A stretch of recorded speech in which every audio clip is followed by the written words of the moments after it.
अस्सलाम वालेकुम। मैं हूं डॉक्टर इरफान सलेरिया और आप देख रहे हैं मेरा यूट्यूब चैनल। इस सोशल मीडिया पे मेरी ई चपाल नामी सीरीज़ है जिसमें मैं मुख्तलिफ़ हेल्थ केयर प्रोफेशनल्स का इंटरव्यू करता हूं और उस इंटरव्यू के दौरान उनसे मैं मालूमात हासिल करने की कोशिश करता हूं कि उन्होंने अपनी प्रोफेशनल एजुकेशन कैसे हासिल की और एजुकेशन हासिल करने के बाद जो प्रोफेशनल लाइफ गुजार रहे हैं उनकी अपनी ज़ात को तो फ़ायदा हो रहा है, कम्युनिटी को कितना फ़ायदा हो रहा है। तो आज की जो हमारी ई चपाल सीरीज़ है वो हेल्थ से रिलेटेड है और हेल्थ भी कौन सी, आर्थोपेडिक सर्जन। आज के जो हमारे गेस्ट हैं डॉक्टर अदनान मोहिउद्दीन है जो कि सियालकोट के एक उभरते हुए आर्थोपेडिक सर्जन है। इनकी जो स्पेशलिटी है वो स्पोर्ट्स इंजरी और दूसरी जो ट्रॉमा है उसको वो डील करते हैं।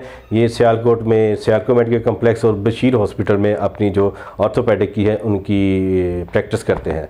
तो हम अपने गेस्ट की तरफ चलते हैं। अस्सलाम वालेकुम डॉक्टर अदनान, क्या हाल है? वालेकुम अस्सलाम, क्या हाल है डॉक्टर इरफान, कैसे हैं? जी ठीक ठाक, आप सुनाएं।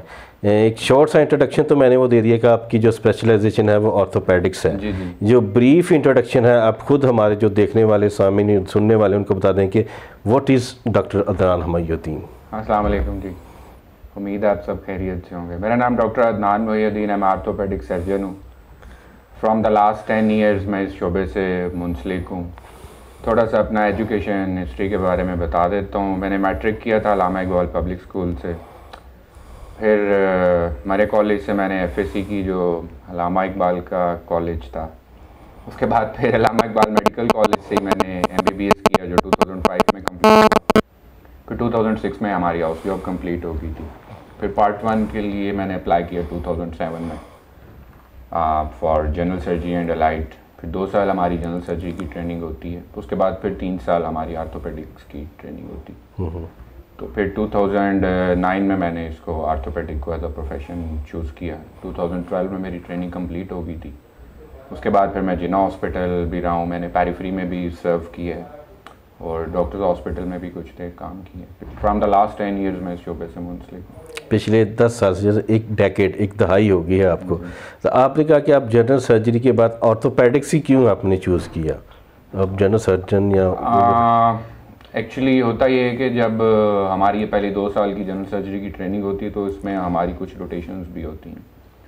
तो उसमें मेरी आर्थोपेडिक की एक रोटेशन थी जो कंपलसरी थी। तो जब मैंने इसमें काम किया तो मुझे लगा कि ये फील्ड मेरे लिए ज़्यादा सूटेबल है, मैं इसमें कंफर्टेबल हूँ। तो आपको वही करना चाहिए जिसमें आपका इंटरेस्ट हो, जिसमें आप कंफर्ट, अपनी चॉइस से आप जिस प्रोफेशन में जाए से। यहाँ दूसरा सेकंड थिंग ये थी कि मेरे सिटी में अगर आप अभी भी देखें तो हमारे पास कोई इतने ज़्यादा नंबर ऑफ़ आर्थोपेडिक सर्जन्स नहीं है। इतने बड़े सिटी के लिए जो है वो आपके पास टोटल 12 to 15 आर्थोपेडिक सर्जन हैं। तो अभी भी काफ़ी सारी यहाँ पे स्पेस खाली है। अभी पेरिफेरी से लोग आते हैं, सियालकोट में आते हैं, तो अभी काफ़ी गैप है यहाँ पे स्पेशलिटी में। आप ये ऑर्थोपेडिक की एक बहुत बड़ी एक फील्ड है, एक समंदर है। तो आप ऑर्थोपेडिक्स में किस स्पेशल एरिया को टारगेट करते हैं? मेरा स्पेशल इंटरेस्ट है जी being a sportsman, sports injuries. ठीक है। तो मेरी कोशिश यही होती है कि मैं ज़्यादा एथलीट्स को देखूं और स्पोर्ट्स इंजरीज से रिलेटेड जो प्रोसीजर्स होते हैं उसमें मेरा इंटरेस्ट है और उसी में हम एक्सेल भी कर रहे हैं। इट्स अ बेसिक ये कंपोनेंट है स्पोर्ट्स इंजरी, ठीक है। आर्थोपेडिक एक बहुत वास्ट फील्ड है। पाकिस्तान है जहाँ पे सारे जो है ना वो है आर्थोपेडिक के अंडर कवर वन अम्ब्रेला आ जाते हैं। अदरवाइज अगर देखा जाए तो इसके बहुत सारे कंपोनेंट्स हैं। बच्चों की आर्थोपेडिक्स उसकी स्पेशलिटी अलग है, स्पाइन की आर्थोपेडिक्स सब स्पेशलिटी अलग है, स्पोर्ट्स इंजरीज की इटसेल्फ अलग है, आर्थोप्लास्टीज जो जॉइंट रिप्लेसमेंट्स हैं उनकी स्पेशलिटी सब स्पेशलिटी अलग है। ये आगे इसके फर्दर कंपोनेंट्स हैं। और अनफॉर्चुनेटली हम क्या कर रहे होते हैं कि हम सिर्फ ट्रामा कवर कर रहे होते हैं और अनफॉर्चुनेटली पाकिस्तान में ट्रामा है भी बहुत ज़्यादा, क्योंकि यहाँ पे ट्रैफिक रूल्स और वायोलेशंस जो हैं वो बहुत ज़्यादा हैं और जिसकी वजह से हमारा नंबर ऑफ़ ट्रामा पेशेंट्स जो है वो बहुत ज़्यादा है। लीडिंग कॉज ऑफ डेथ है वो ऑल ओवर द वर्ल्ड भी, leading cause of death is the trauma. तो ज़्यादा लोगों का इंटरेस्ट होता है कि वो ट्रामा के केसेस करें। मेरी ये कोशिश होती है कि मैं ज़्यादा स्पोर्ट्स इंजरीज़ को देखूं। स्पोर्ट्स इंजरी की स्पेसिफिक इंजरी जैसे किसी को क्रैम्प पड़ गया वो आपकी कैटेगरी में आता है या इसके अलावा कोई और कुछ चीज़ है? देखिए क्रैम्प वगैरह ये हल्की फुल्की चीज़ें जो है ना ये बेसिकली थर्ड वर्ल्ड कंट्री है ना, तो यहाँ पे लोगों को इतनी अवेयरनेस नहीं है, स्पोर्ट्स एजुकेशन की अवेयरनेस नहीं है लोगों को। तो क्रैम्प्स वगैरह भी जो पड़ना उसकी रीज़न होती है आप डिहाइड्रेटेड हैं या आपके मिनरल्स नहीं पूरे हैं या आपने ओवर एक्सर्ट कर ली है या आप प्रॉपर वार्म अप नहीं हुए, ठीक है, तो वो मल्टीपल फैक्टर्स होते हैं। इसके लिए प्रॉपर जो है ये स्पोर्ट्स फिजिशियन होता है जो इसको देखता है। हमारी ज़्यादा ज़रूरत पड़ती है जहाँ पे हमने सर्जिकल इंटरवीन करना होता है, तो पहले तो स्पोर्ट्स फिजिशियन को ही देखना चाहिए इसको। ठीक है, मसलन किसी बॉलर है, बॉलिंग करते हुए उसका नी रिप्लेसमेंट, सॉरी नी गिर गया है या स्लिप हो गया है, तो उसकी नी रिप्लेसमेंट आपकी कैटेगरी में आएगा या नहीं? नी रिप्लेसमेंट तो नहीं होती। बेसिकली इसके अंदर जो बॉलर्स में इंजरीज होती हैं वो लिगामेंटस इंजरीज ज़्यादा होती हैं, ठीक है। इसमें मेनिस्कल इंजरीज होती हैं, एंटीरियर क्रूशिएट लिगामेंट की इंजरीज कॉमन होती है। फुटबॉलर्स में एंटीरियर क्रूशिएट लिगामेंट इंजरी बड़ी कॉमन होती है, ठीक है। तो ये सारी स्पेशलिटी जो है ये हमारी ही है, आर्थ्रोस्कोपी जो है इसके अंदर। अब जो रिसेंट एडवांसमेंट्स हैं इसमें ये है कि हम सारी लिगामेंटस इंजरीज को आर्थ्रोस्कोपी के लिए कैमरे के ज़रिए जो है वो हम उसको ऑपरेट करें। सर्जिकल इंटरवीन जो है वो हम मिनिमल इन्वेजिव टेक्निक से करें, ठीक है। उससे ट्रॉमा कम है, पेन कम है और रिहैबिलिटेशन जो है वो बेहतर हो जाती है। क्योंकि मेरा जो ज़्यादा जो एक्सपोजर है वो ऑर्थोपेडिक सर्जन के साथ रहा, जैसे प्रोफेसर डॉक्टर नसीर महमूद अख्तर या एहसन शमीम। नसीर मतलब बाबा ऑर्थोपेडिक हैं पाकिस्तान में, यानी वो पाकिस्तान में ऑर्थोपेडिक को इंट्रोड्यूस करने वाले मेरे ख्याल में वो है। हाँ, उनका इंटरेस्ट है ना, देखिए जैसे वो जॉइंट रिप्लेसमेंट में उनका इंटरेस्ट है, ठीक है, तो वो वही ज़्यादा करते हैं, ट्रामा या बाकी चीज़ें वो कम करते हैं। तो वो कहने का मकसद है कि ऑर्थोपेडिक एक बहुत वास्ट है, आप यू कांट डू एवरीथिंग। जो ये कह रहे हैं ना कि मैं वो सब कुछ कर लेता हूँ, तो बस वो फिर पूरा पूरा ही कर रहा है। ठीक है, तो यू हैव टू डिसाइड कि आपने किसके अंदर एक्सेल करना है और किसके अंदर आपका इंटरेस्ट है और कहाँ पे जो है ना वो आप बेहतर परफॉर्म कर सकते हैं। तो ये कंपोनेंट्स हैं, आप एक या दो कंपोनेंट्स में ही अच्छा परफॉर्म कर सकते हैं, you can't perform in every component. बिल्कुल, जॉइंट पेन बड़ी कॉमन मैंने देखी है, हमारी जॉइंट पेन। तो उसमें वेट बहुत बड़ा एक इशू है, जिनका वेट ज़्यादा होता है उनको जॉइंट में। पेशेंट से भी बात करता हूँ कि ये जो हम कहते हैं ना कि हमने बड़ी तरक्की कर ली है, गाड़ियाँ आ गई हैं, मोटरसाइकिल्स आ गई हैं, ठीक है। अगर आप कंपेयर करें ना उस ज़माने में जब ये सारी चीज़ें नहीं थी तो लोग पैदल चलते थे, वॉक करते थे, एक्सरसाइज करते थे। आज हमारा सेडेंट्री लाइफस्टाइल है, ठीक है, सारा दिन कुर्सी पे बैठे रहना, उसी पे बैठ के बिजनेस हो रहा है, उसी पे बैठ के सब कुछ हो रहा है, ठीक है। तो एक्सरसाइज हम लैक कर रहे हैं, ठीक है, बेसिक जो कंपोनेंट है हमारा, ठीक है। हम लोग वॉक नहीं करते हैं, वर्जिश नहीं करते हैं, जॉगिंग नहीं करते हैं, स्ट्रेचिंग्स नहीं करते हैं, तो फिर ये डेफिनेटली चीज़ें जो हैं ये बढ़ेंगी, बिल्कुल ऐसे, ठीक है। और पहले तो ये होता था कि ओल्ड एज में जाके जॉइंट पेन्स वगैरह होती थी, ऑल्दो के there are multiple causes of joint pains. उसमें कुछ बीमारियां भी हैं जो जॉइंट पेन्स कराती हैं, उनमें इन्फ्लेमेटरी आर्थ्रोपैथीज हैं, ऑटोइम्यून डिजीज़ हैं, और भी हैं, मल्टीपल रीजंस उसके अंदर होती हैं, ठीक है। लेकिन अब जो हम ज़्यादा एक्सपीरियंस कर रहे हैं वो यंग पेशेंट्स के अंदर भी कर रहे हैं, उनके अंदर भी अगर देखते हैं तो ओवरवेट है, सेडेंट्री लाइफस्टाइल है, ओबेसिटी है। तो these are the main causes factors जो है ना जॉइंट पेन को इंक्रीज कर रहे हैं। Lack of exercise, physical activity, diet हमने चेंज कर लिया, ऑर्गेनिक फूड से हम नॉन ऑर्गेनिक फूड की तरफ चले गए हैं, जंक फूड हम ज़्यादा खा रहे हैं, तो ये डेफिनेटली ये सारी चीज़ें वेट गेन और ये सारा चीज़ें कराती हैं। जॉइंट पेन्स हैं अभी सर्दियों में बढ़ जाती हैं, बिल्कुल। लोगों की जो खासकर जो ओल्ड एज पेशेंट होते हैं, ओल्ड एज पेशेंट्स उनमें बहुत ज़्यादा है। हमारे यहाँ पे पाकिस्तान में सर्वे हुआ था, हमारे 85% फीमेल्स जो हैं वो विटामिन डी डेफिशिएंट हैं। बिल्कुल ऐसा ही है, ठीक है। तो ओल्ड एज में बेसिकली एजिंग फैक्टर है ना, ठीक है। बुढ़ापा इसी चीज़ का नाम है कि हड्डियाँ कमज़ोर हो जाती हैं और पट्टे जो हैं वो स्टिफ होना शुरू हो जाते हैं। जैसे जवानी में आपके पट्टे लचक खाते हैं उस तरह नहीं खा रहे, नहीं खाते।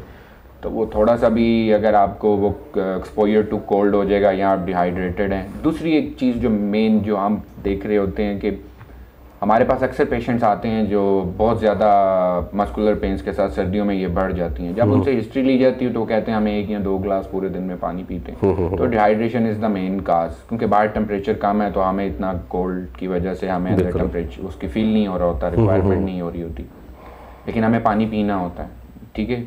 और हमें वार्म वाटर यूज़ करना चाहिए सर्दियों में, अपने आप को हाइड्रेट करना चाहिए, ठीक है। एक्सरसाइज वॉक करनी चाहिए। अगर नहीं करेंगे तो सर्दियों में डेफिनेटली ये पेन्स वगैरह ये चीज़ें एग्रीवेट होती है, बढ़ जाएंगी। और ओल्ड एज में जिनका वेट ज़्यादा होता है, ओल्ड एज में उनका वज़न कम करना बड़ा मुश्किल है, फिजिकल एक्टिविटी नहीं होती। क्योंकि मुझे है ना डॉक्टर नसीर महमूद अख्तर के साथ जो मैं काम करता था, उनके पास ज़्यादा पेशेंट ही ओल्ड एज के आते या फीमेल थी। मैं उनके पास जो मैंने मैक्सिमम वेट का पेशेंट देखा था 160 kg का पेट देखा था, उन्होंने मेरे पास भेजा कि इसका किसी तरह वजन कम कराओ। वजन भी सिंपल डाइट का रोल डेफिनेटली है, लेकिन जब तक फिजिकल एक्टिविटी नहीं होगी। डाइट का रोल है, डेफिनेटली है, लेकिन अगर आप देखें ना, एक पेशेंट है वो पिछले 20-25 साल से ही अगर वो 20 है और आप उसको अब ये एक्सपेक्ट कर रहे हैं कि ये 2 महीने 3 महीने में वेट लॉस कर देगा, तो नहीं है। सबसे पहले तो मोटिवेशन बड़ी ज़रूरी है एक पेशेंट की। ठीक है, ओल्ड एज में डेफिनेटली एक बहुत बड़ी प्रॉब्लम है कि हम पेशेंट का वेट नहीं रिड्यूस कर पा रहे होते। एक तो वो इतना मोटिवेटेड नहीं होता, दूसरा उसके मसल्स वीक हो चुके होते हैं, उसकी हड्डियां कमज़ोर हो चुकी होती हैं। तो असल चीज़ है कि पेशेंट की एजुकेशन, अगर आप उसको इस चीज़ पे कन्विंस कर लेते हैं, अगर आप कामयाब हो जाते हैं कि उसको बताने में कि तुम्हारे वेट कम करने से तुम्हारी प्रॉब्लम्स ठीक हो जाएंगी, तो आई थिंक सो कि वो बेनिफिशियल है। बिल्कुल ऐसे है कि पेशेंट की जो एजुकेशन है और जो उसकी काउंसलिंग है वेरी इंपॉर्टेंट। उसके बगैर अगर आप ये कहें कि हम इनको मेडिसिन से ठीक कर देंगे, नहीं, ऐसा नहीं है। हाँ, अब काफ़ी बैरिएट्रिक सर्जरी आ गई है जिसमें हम काफ़ी सारे प्रोसीजर्स ऑफर करते हैं पेशेंट्स को, वो एक अलहदा स्पेशलिटी है, although it doesn't belong to our speciality. तो बैरिएट्रिक सर्जन जो स्टमक को छोटा कर देते हैं या वो लाइपोसक्शन करते हैं, व्हाटएवर, काफ़ी सारे प्रोसीजर, ठीक है।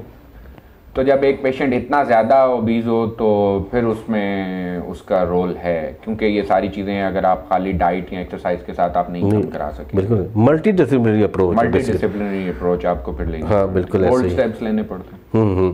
जिसमें आपने कहा कि पेशेंट एजुकेशन और अवेयरनेस की बड़ी ज़रूरत है। अवेयरनेस, हमारे यहाँ पे पेशेंट्स को अवेयरनेस ही नहीं है। हमारे यहाँ पे patients even they don't know के how to use the painkiller. वो एक्सपेक्ट कर रहा होता है कि डॉक्टर के पास कोई ऐसी गिदड़ सिंगी है, मैं हर जगह से नाउमीद होके आया और इस डॉक्टर के पास आऊँगा तो ये मुझे को 2 गोलियाँ देगा और उससे मैं बिल्कुल ठीक हो जाऊँगा। वो ये नहीं सोच रहा होता कि ये पेन मुझे फ्रॉम द लास्ट 10 ईयर्स से है।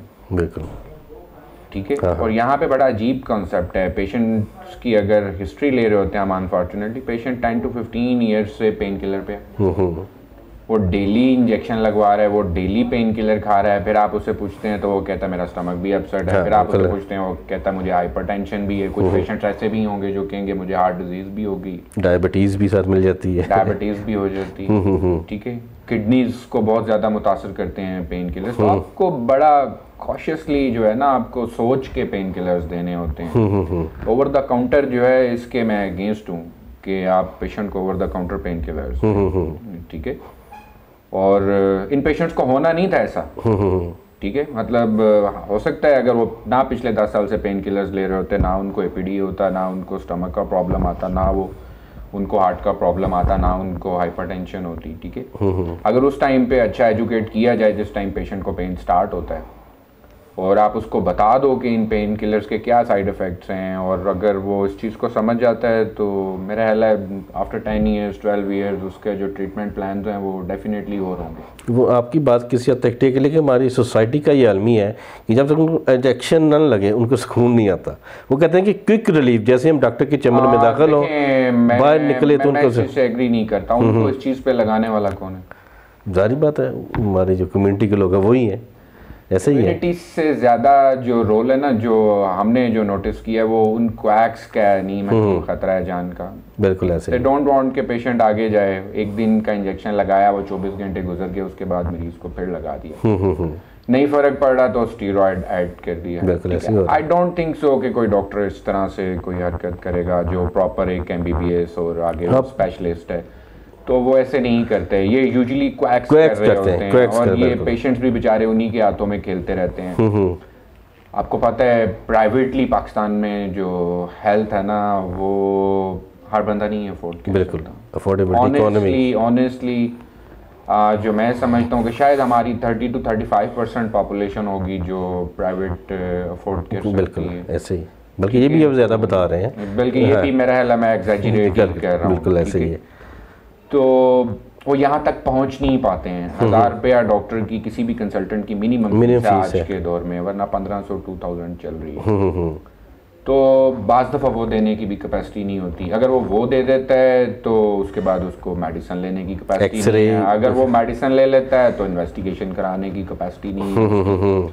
अब एक फैमिली है, उसका टोटल जो है वो 25,000 महीने का वो अर्न कर रहे हैं। वो मेरी 1000 रुपया फीस भी देगा, वो मेरी 2000-3000 की मेडिसिन भी लेगा, वो मेरे 3-4 हज़ार रुपये के टेस्ट भी कराएगा, तो ये मिला के कुछ 10,000 बन जाता। तो मुझे बताएं वो बाकी महीना कैसा गुजारा। सही है, ये अलमिया तो है हमारी सोसाइटी का। वो बेचारा फिर वो गली के नुक्कड़ वाले किसी डॉक्टर के पास ही जाएगा ना, नीम हकीम हाथरा जान के पास, जहाँ पे वो 50 रुपये का टीका लगा के बिल्कुल ऐसे, और वक्ती तौर पर उसे रिव्यू मिल जाएगा। बहरहाल अभी देखें, उम्मीद है कि ये आगे कोई हेल्थ में बेहतर रिफॉर्म्स हो जाएगी, ये पेशेंट्स के हेल्थ कार्ड्स बन जाएं तो काफ़ी बेहतर। बिल्कुल, अब मतलब ये तो स्टेट की जिम्मेदारी होती है ना, स्टेट को करना। इंसाफ कार्ड तो है, अब कितना वो इस्लामिक स्टेट की जिम्मेदारी है। और ये हेल्थ कार्ड जो गवर्नमेंट ने स्टार्ट किया है, काफ़ी अच्छा इनिशिएटिव है, लेकिन इसको पॉजिटिव वे में अगर लिया जाए तो इंशाल्लाह हो जाएंगे बेहतर हालात। डॉक्टर इरफान थोड़ा सा सब्र कर। हाँ, सब्र का पैमाना हाथ से नहीं जाने देना चाहिए, वो कर लेते हैं। हर चीज़ का टाइम होता है, बिल्कुल ऐसे ही है, हो जाएंगी चीज़ें बेहतर। अच्छा डॉक्टर साहब, आपने बड़ा अच्छा बताया कि मुझे हमारी सोसाइटी का अलमिया है कि एक फ़र्द है, उसकी 25,000 रुपया सैलरी है, वो रोज़ाना क्लासेस को ऑर्थोपेडिक का कोई इशू हो गया, वो स्पेशलिस्ट के पास जाता है, 1000 रुपया उसने उसकी फ़ीस, जो कि मिनिमम फ़ीस है आजकल एक स्पेशलिस्ट की, और फिर उसने मेडिसिन लेनी है या इन्वेस्टिगेशन करनी है तो तकरीबन 10,000-12,000 रुपये का एक नुस्खा है, और जिसका मुझे पर्सनल एक्सपीरियंस है। मैं वो शेयर करता हूँ कि एक दफ़ा डॉक्टर नसीर महमूद अख्तर जो लाहौर में है, उन्होंने मेरी तरफ एक फीमेल पेशेंट रेफ़र किया, उसके साथ उसका देवर था। तो शायद आपने उनका वो नसीर हॉस्पिटल देखा हो, वो रूम नंबर 1 में प्रैक्टिस, यानी उनका चैम्बर था, मेरा बिल्कुल उनके सामने रूम नंबर 2। उन्होंने एक फीमेल पेशेंट रेफ़र किया कि उसका वेट ज़रा कम करना है। सबसे पहले तो वो जैसे अपने देवर था, हस्बैंड उसका आउट ऑफ कंट्री था, वो आया, उन्हें मेरे कमरे का दरवाज़ा बंद किया। क्या डॉक्टर साहब एक बात करनी है आपसे। मैं जी करें, क्या बात करनी है डॉक्टर साहब? हम जो पैसे लेके आए थे ना, हमारे पास जो थे वो सारे ख़त्म हो गए हैं। हमने डॉक्टर साहब की फ़ीस, जाकर लाहौर में कंसल्टेंट की फ़ीस भी ज़्यादा है, फ़ीस दी है, मेडिसिन ली है और कुछ एक्सरे कराए, अब हमारे पास पैसे ख़त्म हो गए हैं। अब कल हमने दोबारा आना है वो टेस्टों के लिए ना, तो हम कल, अभी हमारे पास पैसे नहीं है। जुमे का दिन था और वीकेंड पे मैं सियालकोट आता था, तो मैंने कहा चले ठीक है, कोई नहीं, आप मेरी अपने टेस्टों के लेने के लिए आना, तो कल फ़ीस दे दीजिएगा। लिटरली उसका मैंने 45 मिनट्स का सेशन लिया सारी, इसीलिए कि उसका जो मेन कॉज था वेट गेन का, वो मैंने मतलब निकाल लिया क्या था। फिर उसको मैंने एक कस्टमाइज्ड डाइट प्लान बना के दिया। आफ्टर पौने घंटे का सेशन लेके जब मंडे को मैं दोबारा उधर गया हूँ, तो जो वहाँ पे रिसेप्शन फीमेल थी, उन्होंने मुझे खुद बुला के कहा, डॉक्टर साहब वो जो आपने पेशेंट जुमे को देखा था वो आया था, उसने फ़ीस पूरी नहीं दी। मैंने कहा पूरी क्यों नहीं दी? उन्होंने जब एक्सक्यूज़ कर दिया था हमारे पास पैसे नहीं है, हम कल आके दे दें, तो क्यों नहीं दी? वो कहती हैं कि उन्होंने कहा था कि डॉक्टर साहब ने मेडिसिन तो कोई नहीं लिखी, बस प्लेटें आगे पीछे की हैं। अब उन्हें विटामिन डी और कैल्शियम की डेफिनेटली ज़रूरत थी, लेकिन वो डॉक्टर नसीर महमूद अख्तर साहब ने उनको रिकमेंड कर दी हुई थी। या मैं दोबारा वही रिकमेंड कर देता, डबल डोजेज, या जिस भी मेडिकल स्टोर से पास जाते हैं उन्हें कहते हैं आपने ये भी डॉक्टर साहब ने लिखी है, ये डबल लिख दी है। वो वाला इशू है, ये इकॉनमी वाला वाकई एक डेफिनेट इशू है। और दूसरी हमारी जो अवेयरनेस है सोसाइटी में कि मल्टी डिसिप्लिनरी अप्रोच के साथ काम चलते हैं। बिल्कुल, 21st सेंचुरी है और उसमें मल्टी डिसिप्लिनरी अप्रोच का बहुत ज़्यादा रोल है। मैं पहले भी बात कर रहा था कि इवन हम आर्थोपेडिक में सारे कंपोनेंट्स हम लोग नहीं कर सकते इकट्ठे, ठीक है, एक डॉक्टर नहीं परफॉर्म कर सकता। तो मल्टी डिसिप्लिनरी अप्रोच उस पर डिपेंड करता है, आपका न्यूट्रिशनिस्ट होता है, उसमें आपका फिजियोथेरेपिस्ट होता है, आपके सर्जन्स होते हैं, आपके एनेस्थेटिस्ट होते हैं, आपके पेन मैनेजमेंट के लोग होते हैं, आपके इंटरवेंशनल रेडियोलॉजिस्ट होते हैं। तो ये एक प्रॉपर मल्टी डिसिप्लिनरी अप्रोच है। और मैं समझता हूँ कि 21st सेंचुरी में इसका बहुत ज़्यादा रोल है। बिल्कुल मल्टीडिसिप्लिनरी अप्रोच से। मल्टीडिसिप्लिनरी अप्रोच का मेरा काम नहीं है कि मैं अपने पेशेंट को बताऊं कि उसने क्या खाना क्या नहीं खाना। जब आपके पास एक न्यूट्रिशनिस्ट अवेलेबल है तो ये उसी का ही काम है कि वो उसकी कैलोरीज को एडजस्ट करे, क्योंकि डेफिनेटली मैंने उस चीज़ में स्पेशलाइजेशन नहीं की है। मैं उसको गाइड तो कर सकता हूँ समहाउ, लेकिन उस तरह से नहीं कर पाऊंगा जो उस चीज़ का स्पेशलिस्ट है। अब ऐसे ही न्यूट्रिशनिस्ट का काम नहीं है कि वो उसकी पेन्स के लिए उसको डाइट मॉडिफाइज कराता रहे, ठीक है। तो हर बंदे का डेफिनेटली रोल है इसमें। और बोन हेल्थ में हम कि मैंने पहले जिक्र किया कि 85% हमारे लोग विटामिन डी डेफिशिएंट हैं। तो डेफिनेटली क्यों हैं वो? हमारा डाइट की वजह से। और according to law of nature इंसान की ज़िंदगी 120 साल होनी चाहिए। अगर हम ज़्यादा पुरानी बात नहीं, 10, 15, 20 साल पीछे चले जाएं तो किसी घर में किसी का बुज़ुर्ग फौत होता था, पूछते थे कितनी उम्र थी, अल्लाह दीता फौत हो गया जी, कितनी उम्र थी? 70 साल, 80 साल, 90 साल। आप अगर उन लोगों की हिस्ट्री लेते हैं तो 10-10 मील, 15-15 मील पैदल भी चलते थे। लाइफस्टाइल मॉडिफिकेशन की वजह से इज वेरी इंपॉर्टेंट। मैं अपने पेशेंट को हमेशा, जो भी पेशेंट मेरे पास आता है, मैं उसको 4 चीज़ें बता देता हूँ कि भाई मेरी तरफ इतना रोल नहीं है। 4 चीज़ें अगर आप नहीं करते हो तो आप मत एक्सपेक्ट करो कि आप ठीक हो गए। नंबर 1, डेली 1 घंटा वॉक। बिल्कुल। नंबर 2, डेली आधा घंटा सुबह एक्सरसाइज, आधा घंटा रात को एक्सरसाइज। नंबर 3, लाइफस्टाइल मॉडिफिकेशन, ठीक है। नंबर 4, डाइट मॉडिफिकेशन, ठीक है।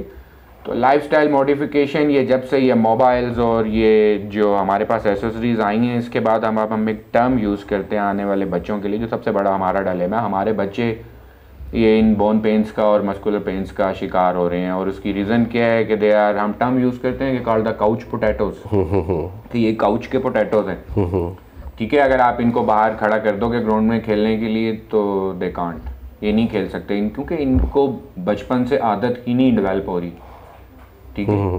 तो ये बहुत बड़ा डिलेमा है हमारे लिए कि हमारा लाइफस्टाइल बजाय इसके कि हम बेहतर होते, कहते हैं ना इंसान तरक्की की तरफ जा रहा है, तनज़ली की तरफ जा रहा है, लाइफस्टाइल उसका जो हम जो ये मतलब टाइम आता जा रहा है और हम लोग जो हैं उतना ही सेडेंटरी लाइफस्टाइल की तरफ जाते जा रहे हैं। हर चीज़ जो है वो हम चाहते हैं कि एक ही जगह पे, एक ही सिटिंग में, एक ही पोस्चर में बैठ के ईच एंड एवरीथिंग हम कर लें, क्योंकि not possible, against the nature है। हाँ, बिल्कुल ऐसे हो नहीं सकता।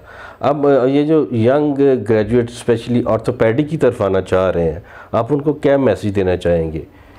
मैं उनको यही मैसेज दूंगा कि ड्यूरिंग ट्रेनिंग अपना काम बड़ी ईमानदारी के साथ करें, साथ साथ पढ़ें, ठीक है, और पेशेंट्स को टाइम दें।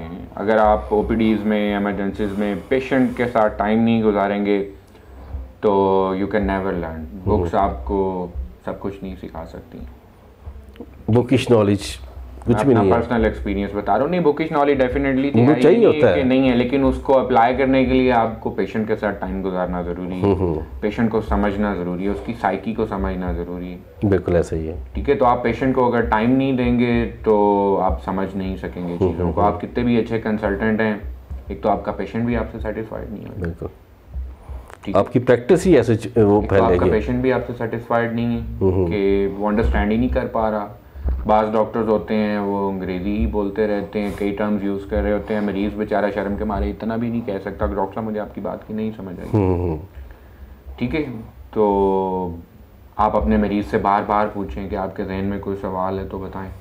आपको अपनी बीमारी के मुतालिक उसको एजुकेट करें, उसको पढ़ाएं, 1 बार 2 बार 3 बार, अनलेस के वो अंडरस्टैंड कर जाए कि मुझे प्रॉब्लम क्या है। बिल्कुल ऐसे ही है। जब वो कर जाएगा तो फिर आपका काम आसान हो जाएगा। अगर उसने अंडरस्टैंड नहीं किया हुआ ना अपनी बीमारी को, तो आप जितनी मर्जी मेडिसिन देते रहें वो ठीक नहीं हो सकेगा। बिल्कुल ऐसे ही। तो आपके जो फ्यूचर गोल्स हैं, अगर आप सियालकोट के क्या कहते हैं जन्मभूमि है और बड़ा हिस्टोरिकल सियालकोट के हवाले से बात करें ना तो देखें ये है स्पोर्ट्स गुड का सिटी, ठीक है। और सबसे ज़्यादा मेरा ख्याल है यहाँ पे स्पोर्ट्स के क्लब्स हैं। ये जितनी बड़ी जो हमारी ये जो कंपनीज हैं जो बैट्स फुटबॉल्स वगैरह बना रही हैं, सब के अपने अपने क्लब्स हैं। तो ड्रीम तो हर इंसान का होता है, मेरा भी एक ड्रीम है कि हमारा एक ऐसा स्पोर्ट्स सेंटर बन जाए कि जिसके लिए हमारे जितने भी स्पोर्ट्स के जो हमारे लड़के हैं, जो हमारी एथलेटिक इंजरीज हैं, वो अंडर वन रूफ जो है उसको हम एड्रेस कर सकें। जैसा कि हम अपने लोगों को बाहर ऑस्ट्रेलिया भेजते हैं, इंग्लैंड भेजते हैं, कई चीज़ें हम लैक कर रहे होते हैं। अरे नहीं हो, ये एक ड्रीम है और इंशाल्लाह एक दिन हो जाएगा पूरा, ठीक है। तो हम एक ऐसा इंस्टीट्यूट डेवलप करना चाहते हैं अंडर वन रूफ के, जहाँ पे हमारे सारे कंपोनेंट्स पूरे हो रहे हों, स्पोर्ट्स इंजरीज़ के हवाले से, ठीक है, उनके डायग्नोसिस के हवाले से, उनकी जो दुनिया में हो रही हैं रिसर्च एडवांसमेंट्स उसके हवाले से, मशीनरी के हवाले से, ठीक है। तो यही ड्रीम है जी कि हम स्टेट ऑफ द आर्ट एक अच्छा ऑर्थोपेडिक सेंटर डेवलप कर लें अंडर वन रूफ। तो मैं उम्मीद करता हूँ कि वहाँ पे मल्टी डिसिप्लिनरी अप्रोच, डेफिनेटली जो मैं पहली बात कह रहा हूँ, मल्टी डिसिप्लिनरी अप्रोच के अलावा आप नहीं कामयाब हो सकते, ठीक है। बिल्कुल ऐसे ही है।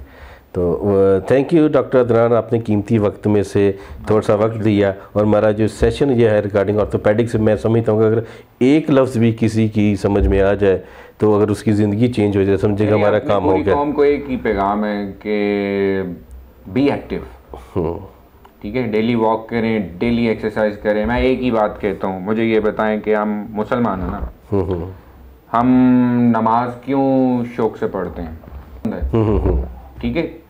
तो हमारे नबी ने ही ये बोला था कि खाने में म्याना रवि इख्तियार करो, बुक छोड़ के खाना खाओ। पूरी ज़िंदगी उन्होंने एक टाइम के अलावा दूसरे टाइम का खाना नहीं खाया। हमारे यहाँ पे 3 टाइम लोग खाना खाते थे, तो वजन क्यों नहीं बढ़ेगा? 3 से भी ज़्यादा खाते हैं तो वजन क्यों नहीं बढ़ेगा, ठीक है। फिर कहा गया बुक छोड़ के खाना खाओ, हम जब तक आखिरी नवाला यहाँ तक ना आ जाए हम छोड़ते नहीं, ठीक है। ऐसे ही फिर कहा गया है कि रात सोने से 1.5-2 घंटा पहले खाना खाओ, ठीक है। हम एग्जैक्ट रात को सोने से पहले खाना खा लेते हैं, ठीक है। तो इस्लाम सिर्फ ये नहीं है कि आप नमाज़ें पढ़ें, आप रोज़े रखें। इस्लाम ने आज पूरा सिस्टम है, उसने आपको बताया है कि ज़िंदगी कैसे गुजारी जा सकती। तो हमारे नबी ने करके भी गुजारी है। वर्जिश को पसंद किया उन्होंने, चहलकदमी को पसंद किया, तैराकी करते थे, घुड़सवारी करते थे, नेज़ाबाजी करते थे, ठीक है।